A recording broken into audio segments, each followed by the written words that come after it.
सत्ता पक्ष के लोग कुछ भी प्रयत्न कर लें, मगर वहां की जनता समाजवादी पार्टी के ही पक्ष में वोट देने के लिए आतुर है।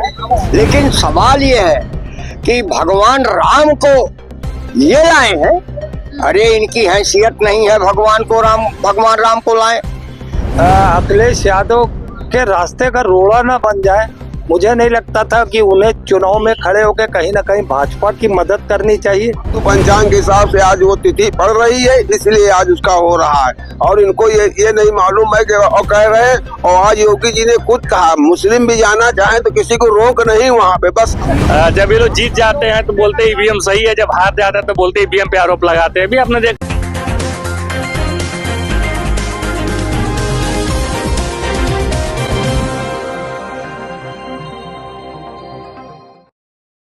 नमस्कार, मैं कीर्ति और आप देख रहे हैं जीके न्यूज। 5 फरवरी को उत्तर प्रदेश की मिल्कीपुर विधानसभा सीट पर उपचुनाव होने जा रहे हैं, जिसको लेकर के समाजवादी पार्टी और बीजेपी दोनों ही बड़े बड़े दावे करने जा रही है। समाजवादी पार्टी जो है वो कह रही है कि जनता जो है पूरी तरीके से बीजेपी से त्रस्त है, इसलिए इस बार जनता जो है वो समाजवादी पार्टी के पक्ष में अपना मतदान देगी। इस बीच आज 11 जनवरी को पूरे देश में ही अयोध्या राम मंदिर की प्रथम वर्षगांठ का जो प्राण प्रतिष्ठा है उसको बड़े ही धूमधाम के साथ मनाया जा रहा है। कई लोगों का ये कहना है कि बीजेपी एक बार फिर से चुनाव से पहले मंदिर को बीच में लेकर आ रही है और चुनावों को प्रभावित करने की कोशिश कर रही है।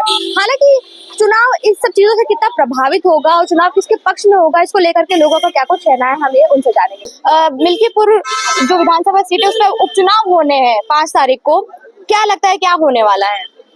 जावेद जाफरी, प्रदेश सचिव समाजवादी मजदूर सभा, राजकाज सदस्य समाजवादी पार्टी। मिल्कीपुर का उपचुनाव जो है समाजवादी पार्टी चुनाव जीतेगी। उसके लिए सत्ता पक्ष के लोग कुछ भी प्रयत्न कर लें, मगर वहां की जनता समाजवादी पार्टी के ही पक्ष में वोट देने के लिए आतुर है। निर्वाचन आयोग का कितना भी ढीलापन हो रहेगा, क्योंकि ये निर्वाचन आयोग जो है निर्वाचन आयोग की हैसियत से काम करता नहीं।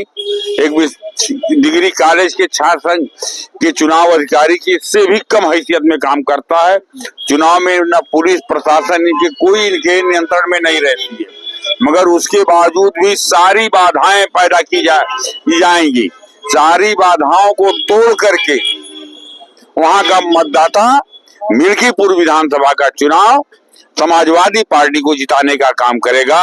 जय हिंद, जय समाजवादी। तो ये कह रहे हैं कि जो चुनाव है वो समाजवादी पार्टी जीतने जा रही है, लेकिन क्यों समाजवादी पार्टी जीतेगी? भाई अयोध्या का राम मंदिर बीजेपी ने बनवाया, बीजेपी जो है सबको मुफ्त राशन दे रही है, बीजेपी कह रही है किसान के साथ हम खड़े हैं, तो समाजवादी पार्टी क्यों जीतेगी?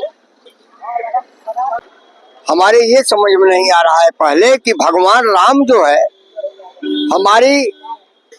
हम लोगों का अग्रज भगवान तो सबके हैं, चाहे वो सिख हो चाहे हिंदू, वो अपने अपने लोग, कोई गॉड कहता है, कोई अल्लाह कहता है, कोई कुछ कहता है। लेकिन सवाल ये है कि भगवान राम को ये लाए हैं। अरे इनकी हैसियत नहीं है भगवान राम को लाए। राम राजा दशरथ के राम है, वो भगवान सबके हैं। रही बात मिल्कीपुर के चुनाव की, तो घमंड नहीं करना है और न घमंड की बात बोलनी है। घमंड तो भारतीय जनता पार्टी में है, चूंकि उनकी सत्ता है और सत्ता पर वो घमंड करते हैं।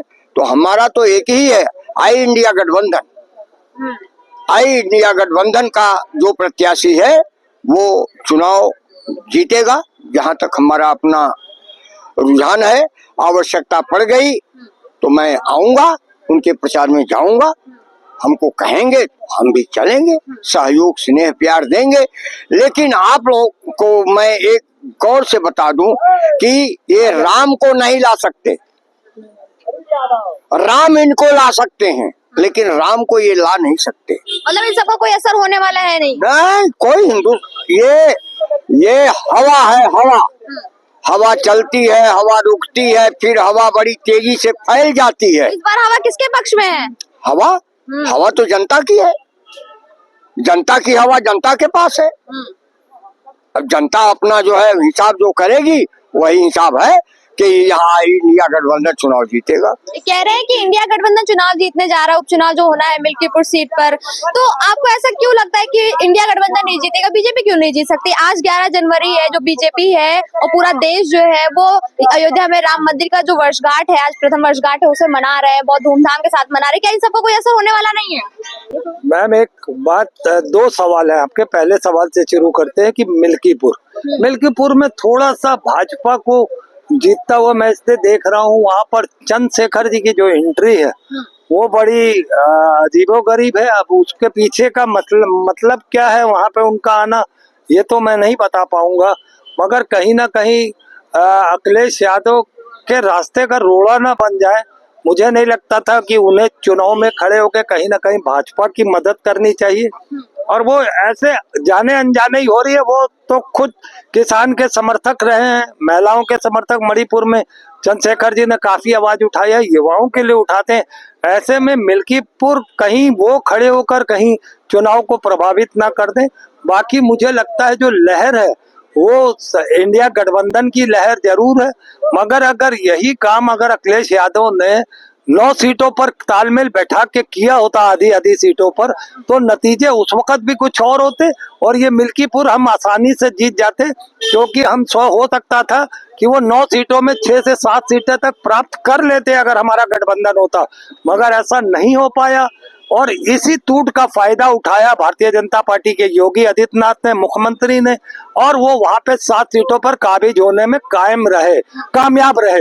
तो मेरे कहने का मतलब ये है कि जब उन्होंने वो गलती की, उसका खामियाजा शायद इस सीट पर भी उनको भुगतना पड़ सकता है। मतलब आपका कहना है कि इंडिया गठबंधन में अगर टूट नहीं होती तो बीजेपी अपने कामों के दम पर उपचुनाव जीत नहीं सकती थी? नहीं, काम तो है ही नहीं ना। आप शिक्षा, रोजगार, स्वास्थ्य, नौकरियां, महंगाई, सुरक्षा पर अगर कुछ भी किया हो 1% भी तो बता दीजिए। वो तो जातिवाद का नारा है, बटोगे तो कटोगे, हिंदू मुस्लिम, वो उसी पे रहता। बार बार उस चीज को दोहराना ठीक नहीं है। आते हैं आपके दूसरे सवाल पर। 22 जनवरी को प्राण प्रतिष्ठा हुई थी। अब ये मुझे नहीं मालूम है, जो सालाना होता है वो तो 22 ही होना चाहिए था। ऐसा क्या है कि चुनाव आने लगते हैं तो हड़बड़ी में ये भगवान के भी घर पे ऐसा डेटों को परिवर्तित करते रहते हैं। 22 जनवरी को आप 11 जनवरी को कर रहे हो। कहीं ना कहीं आपने जल्दबाजी में प्राण प्रतिष्ठा की, मूर्ति की प्राण प्रतिष्ठा की, उसके जो दुष्प्रभाव हुए वो भी आपने देखा। फिर अब आप 22 तारीख को 11 तारीख में ला रहे हो, इसकी हालांकि मुझे जानकारी नहीं है। मैं एक एग्जाम्पल के तौर पे देता हूँ। मेरा 8 अक्टूबर, जैसे मैं कह रही हूँ कि आपने कहा कि वो चुनाव आते ही उन्होंने फिर मंदिर को बीच में लाया, तो मतलब आपको लगता है ये जो 22 से 11 हुआ है ये केवल अपनी राजनीतिक फायदे के लिए? नहीं, वो 22 में भी करते तो चुनाव तो फरवरी में है ना। मैं वही कह रहा हूँ। अभी देखिएगा 22 तारीख को भी इनका कोई ना कोई एक पेच फंसाएंगे, ये इस तरीके की बात करेंगे। अरे आज तो हमने किया ही था, इसको भी हम ये 2-2 बार मनाएंगे, 2-2 बार उत्सव मनाएंगे। सवाल ये है कि इनको सिर्फ यही करना है। इन्होंने मुद्दों की बात नहीं की है, इन्होंने यही राम मंदिर के नाम से ही करना, तो इनके ये तरीके से चलेंगे ये। तो अब मैं बताता हूँ, जैसे एक एग्जाम्पल के तौर पे मेरा 8 तारीख को बर्थडे है, अक्टूबर को हर साल होता है, तो मैं क्या उसमें 10 दिन आगे पीछे कर सकता हूँ? नहीं कर सकता हूँ। तो मुझे प्राण प्रतिष्ठा वाली भी बात नहीं समझ में आ रही कि 22 से 11 कैसे हुआ, मैं उस पर नहीं जाना चाहता हूँ। मगर मैं ये जरूर कहूंगा कि मैंने दोनों बातों को मुकम्मल करते हुए ये बात कही है कि 22 तारीख हो या 11 तारीख हो, कहीं ना कहीं ये राम मंदिर को चुनावी मुद्दा बनाते हैं और ये बनाते रहेंगे। कि ये तो एक तो कहते हैं कि हम विश्व भर के लोगों को बुला रहे हैं वो प्रयागराज में, मगर वहाँ तो मुस्लिम कंट्रीज हैं, अरब कंट्रीज हैं, इंग्लिश कंट्री हैं। क्या उन्हें मोदी का चरित्र का नहीं मालूम है कि मोदी बटोगे और कटोगे, हिंदू मुस्लिम की राजनीति करता हो, वहां पर मुसलमानों को दुकानें न लगाने देता हो, और वैसे में आप मुस्लिम कंट्री को वहां पर मुख्य अतिथि के रूप में बुला रहे हैं, अरब कंट्री को मुख्य अतिथि, अंग्रेजों को आप मुख्य, जो कि आपकी इन्हीं नीतियों के कारण आपसे पूरा देश नहीं, पूरा देश कह रहे पूरी दुनिया आपसे खफा है। कई देश आपकी खिलाफत में खड़े हो चुके हैं, जो आपने एजेंडा हिंदू मुस्लिम का सेट किया हुआ है, उसकी वजह से वो आपके साथ चलने को तैयार नहीं है। जो अपना आमंत्रण पत्र है वो स्वीकार को मुख्य अतिथि बनने के लिए तैयार नहीं है। कई देशों ने अभी तक अपनी हामी नहीं भरी है। ये कितना बड़ा दुर्भाग्य है हम लोगों का, और ये समझना पड़ेगा। ये कह रहे हैं कि बीजेपी एक बार फिर चुनाव जीतने के लिए मंदिर को बीच में ले आई है, प्रयागराज को बीच में ले आई है। नहीं तो मंदिर तो शुरू से बन गया था, मंदिर का बीच में क्या ले आई है? वो कह रहे हैं कि 22 से 11 कर दिया, अब 22 को फिर करेंगे। इनको मालूम नहीं 22 से 11 कैसे, कभी होली 7 मार्च को पड़ती, कभी 16 मार्च को पड़ती, कभी 28 मार्च को। हम हिंदू पंचांग के हिसाब चलते, हिंदू पंचांग के हिसाब से आज 11 तारीख को, 11 जनवरी को हिंदू पंचांग के हिसाब से आज वो तिथि पड़ रही है, इसलिए आज उसका हो रहा है। और इनको ये नहीं मालूम है कि और कह रहे हैं, और आज योगी जी ने खुद कहा मुस्लिम भी जाना चाहे तो किसी को रोक नहीं, वहाँ पे बस अव्यवस्था न फैलाएं। कुंभ में किसी को जाने के लिए रोक नहीं है। मिल्कीपुर में क्या होने वाला है? मिल्कीपुर में उपचुनाव होने, उसको लेकर क्या कहना है? नहीं, मिल्कीपुर चुनाव में हम लोग जीतेंगे, और मिल्कीपुर चुनाव में अब वहाँ की जनता भारतीय जनता पार्टी के प्रत्याशी को जिताएगी, आप देख लीजिएगा। वो ये लोग तो कह रहे हैं इंडिया गठबंधन जीतेगा, इंडिया गठबंधन के प्रत्याशी जीतेगा। ये लोग तो हमेशा बता, हम इन लोगों को 2014 से सुन रहे, जीत ही रहा है और कभी हारा तो है ही नहीं इंडिया गठबंधन। वो अब ये चुनाव के बाद फिर ईवीएम हैक हो जाती है, 8 तारीख के बाद ईवीएम हैक हो जाएगी। 8 तारीख को आप यहीं पे चैनल पे मिलिएगा तो कहेंगे कि ईवीएम हैक हो गई, बस इनके पास बस यही रह जाएगा और कुछ नहीं रह जाएगा। जो है 8 तारीख के बाद हैक हो जाएगा अगर बीजेपी जीत जाती है तो। बिल्कुल बिल्कुल। जब ये लोग जीत जाते हैं तो बोलते ईवीएम सही है, जब हार जाता है तो बोलते ईवीएम पे आरोप लगाते हैं। अभी आपने देखा अभी इसी 2024 में ही वायनाड से प्रियंका गांधी वाड्रा ने ईवीएम से जीता तब खुशी मना रहे थे, और महाराष्ट्र भारतीय जनता पार्टी जीत गई तो ये शोक मना रहे हैं, कहे कि हमको छोटा राय दे दिया। मगर ऐसा कहीं नहीं है, हाईकोर्ट ने भी, और हाईकोर्ट ने साफ कर दिया है कि ईवीएम से कोई बेईमानी नहीं होती। इन लोग के सोच में है बेईमानी, इन लोग के मन में बेईमानी है, इसी बेईमानी की वजह से लोग हार जाते हैं हर बार। तो मिल्कीपुर में बीजेपी कितना? मिल्कीपुर बीजेपी 100% जीत हासिल करेगी, और महाकुंभ में गैर सनातनी का प्रवेश वर्जित है। कह रहे हैं कि महाकुंभ में गैर सनातनी का प्रवेश वर्जित है, और उसके साथ दे रहे कह रहे हैं मिल्कीपुर जा रही भाजपा जीते। देखिए, सरकार जो है वो भाजपा ही सही है। ये हमारे मुरादाबाद जिला, संभल जिला, यहाँ पर समाजवादी के नेता जीतते हैं।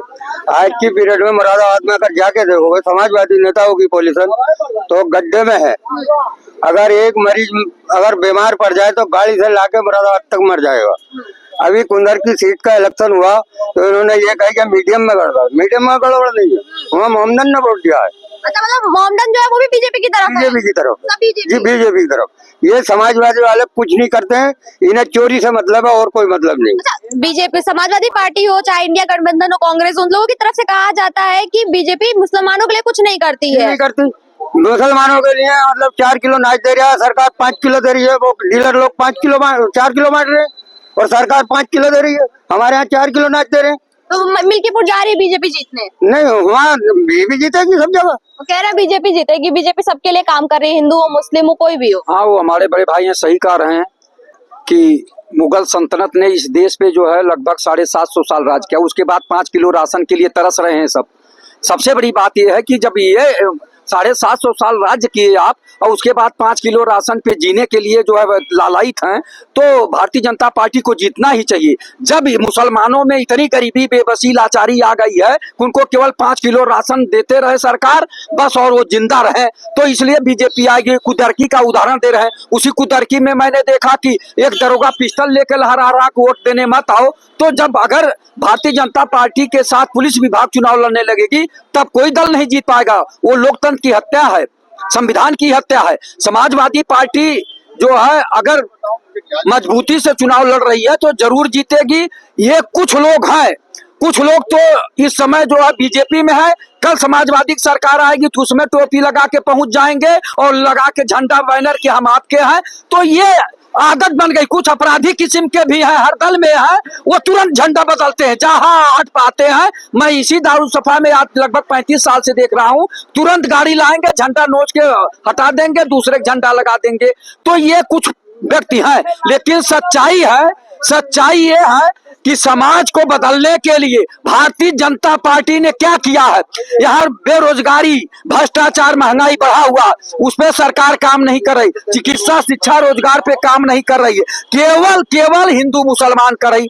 आप ये बताइए, महाकुंभ लगा है, ठीक है, आप मुसलमानों को मना कर रहे हैं, तो आप विदेशों में जो निमंत्रण बांटे हैं वो किसको बांटे हैं? क्या विदेशों में सारे लोग जितने वहां के राजा है या प्रधानमंत्री है या राष्ट्रपति है, क्या वो हिंदू है? अपने देश के मुसलमानों को तो आप रोक रहे हैं कि वहां मत आइए, ठीक है रोक रहे हैं, तो आप चादर क्यों चढ़ाने जाते हैं अजमेर शरीफ? माननीय प्रधानमंत्री किरण रिजिजू जी को भेजकर 11वीं बार जो है चादर चढ़ाए अजमेर शरीफ में, माननीय राजनाथ सिंह जी भेज के चढ़ाए हैं, तो आप तो वहां जो है अजमेर शरीफ में चादर चढ़ा रहे हैं, तो आप क्यों नौटंकी कर रहे हैं? अगर आपने कहा कि बीजेपी जो है वो वहाँ पे प्रयागराज में मुसलमानों को नहीं आने दे रही है, चादर भिजवा देते हैं प्रधानमंत्री, उस तरह से देखा जाए तो समाजवादी पार्टी भी तो जब थी अयोध्या का प्राण प्रतिष्ठा में उन्होंने स्वीकार नहीं किया था, फिर अभी वो कह रहे हैं कि हमने हमेशा राम को माना है, बीजेपी जो है वो केवल ढोंग करती है, तो दो तरफा तो दोनों पार्टियां चल रही हैं। देखिए, हम लोग सनातन धर्म में पैदा हुआ है, हमारे पूरे समाज के लोग, आपको बताएं, रामकृष्ण इस धरती पे पूजे जाते थे और आज भी पूजे जा रहे हैं। केवल समाजवादी के किसी एक व्यक्ति के मुंह से कह देने से पूरा समाज नहीं वही मान लेगा, सारे लोग जाते हैं, हम उधर से आते हैं, सारी चीजें हैं, लेकिन हिंदू मुसलमान करके जब यहाँ पहले से वोट लेना चाहते हैं, यहाँ क्या था, हिंदू मुस्लिम सिख ईसाई आपस में है भाई भाई, तो जब ये चल रहा सदियों से गंगा जमुनी तहजीब, एक बात बता दीजिए, अगर नरेंद्र मोदी जी में हिम्मत है, साहस है, धैर्य है, 56 इंच का सीना है, तुम मुसलमानों को कहीं निकाल के दिखा दे, निकाले ना, केवल नौटंकी करते, हर गांव में हर मोहल्ले में मुसलमान बसा हुआ, जहां हिंदू वहां मुसलमान, क्यों नहीं निकालते हैं? यहाँ पर एक भैया ने कहा कि मिल्कीपुर का जो चुनाव है वो बीजेपी जीतने जा रही है क्योंकि वही अच्छा काम कर रही है, उन्होंने कुंदरकी का उदाहरण भी दिया और यहीं पे ये कह रहे हैं कि बीजेपी जो है केवल हिंदू मुस्लिम का काम कर रही है। देखिए, हिंदू मुस्लिम तो पहले की सरकारों में होता था, इस सरकार में कहाँ हो रहा है हिंदू मुसलमान। अगर हिंदू मुसलमान होता तो सिर्फ हिंदुओं की योजना बनती, सिर्फ मुसलमानों के लिए ना बनती। अब जितनी भी योजना आई है वही हिंदू को मिल रही, वही मुसलमान भी मिल रही, चाहे वो राशन का हो, चाहे आवास का हो, चाहे स्वास्थ्य का हो, शिक्षा का हो, किसी चीज का भी आप उठा के देख लीजिए, स्पेशली किसी हिंदू के लिए नहीं बनी है। जब मिल्कीपुर का चुनाव कौन जीतने जा रहा है? मिल्कीपुर का चुनाव देखिए, भारतीय जनता पार्टी के पक्ष में है, भारतीय जनता पार्टी को जनता पसंद कर रही है और जो कुछ गलतियां हो गई थी इलेक्शन में वो अब किला जनता उस चीज को एहसास कर चुकी है कि हमने गलत निर्णय लिया है वोट देके। अब यही इसीलिए मिल्कीपुर का जो है प्रचार करने के लिए माननीय अखिलेश यादव जी सीट रुकवाए थे, लेकिन ऐसा कुछ भी नहीं होने वाला है। भारतीय जनता पार्टी के हित में जाने वाली सीट है वो। ये हिंदू मुसलमान करने वाले व्यक्ति इसी तरीके का बयान भाषण दे सकते हैं और जो सबका साथ सबका विकास पे बात करने वाले व्यक्ति है वो इस तरीके का बयानबाजी नहीं करते हैं। ये सब चाटू पार्टी के कार्यकर्ता है जो ये सब के दिमाग में यही सब भरा गया है शुरू से, और वही सब ये दिमाग में बस गया है कि हिंदू मुसलमान करवाना है और भारतीय जनता पार्टी के इल्जाम देना है। तो ये सब इन लोग का जुमला नहीं चलने वाला है। भारतीय जनता पार्टी की अब किला इस तरीके की जीत होने वाली है कि जनता भी दिखा देगी कि हम किसके साथ हैं, और इन लोग का तो पूरा कुल मिला के सोपड़ा साफ होने वाला है। इलेक्शन यही समझ लीजिए लास्ट इलेक्शन है इन लोग का, इसके बाद इलेक्शन क्या होता है इन लोगों को पता भी नहीं होगा। पूरी तरीके से खाली बीजेपी हर जगह भाई, पूरी तरफ से क्या पूरे भारत में भगवा मय हो चुके हैं, चारों तरफ झंडा फहर रहा है और क्या चाहिए। हिंदुस्तान में हिंदुस्तान का ही झंडा फहरेगा ना, अब पाकिस्तान का तो नहीं फहरेगा। 2014 से पहले फहरा भी अपने भारत में पाकिस्तान का झंडा, तो इन लोग की मानसिकता यही वाली है ना। तो मानसिकता जिस टाइप की होगी वो वैसे लोग बात करेंगे। इन लोग का भविष्य अब बचा नहीं है। भारतीय जनता पार्टी एक ऐसी पार्टी है जो सबका साथ सबके विकास पे बात करने वाली पार्टी है। हम तो इन लोग से कहते हैं कि आने वाले टाइम पे भारतीय जनता पार्टी ये सब जो है ज्वाइन कर लें, इसी में भविष्य है। अपनी पार्टी में भविष्य अब नहीं रह गया इन लोग का कोई भी चरित्र। तो जैसा कि आपने देखा यहाँ उपस्थित तमाम लोगों से हमने बात की और सबका ये कहना है कि मिल्कीपुर चुनाव जो है वो पूरी तरीके से भाजपा के पक्ष में है।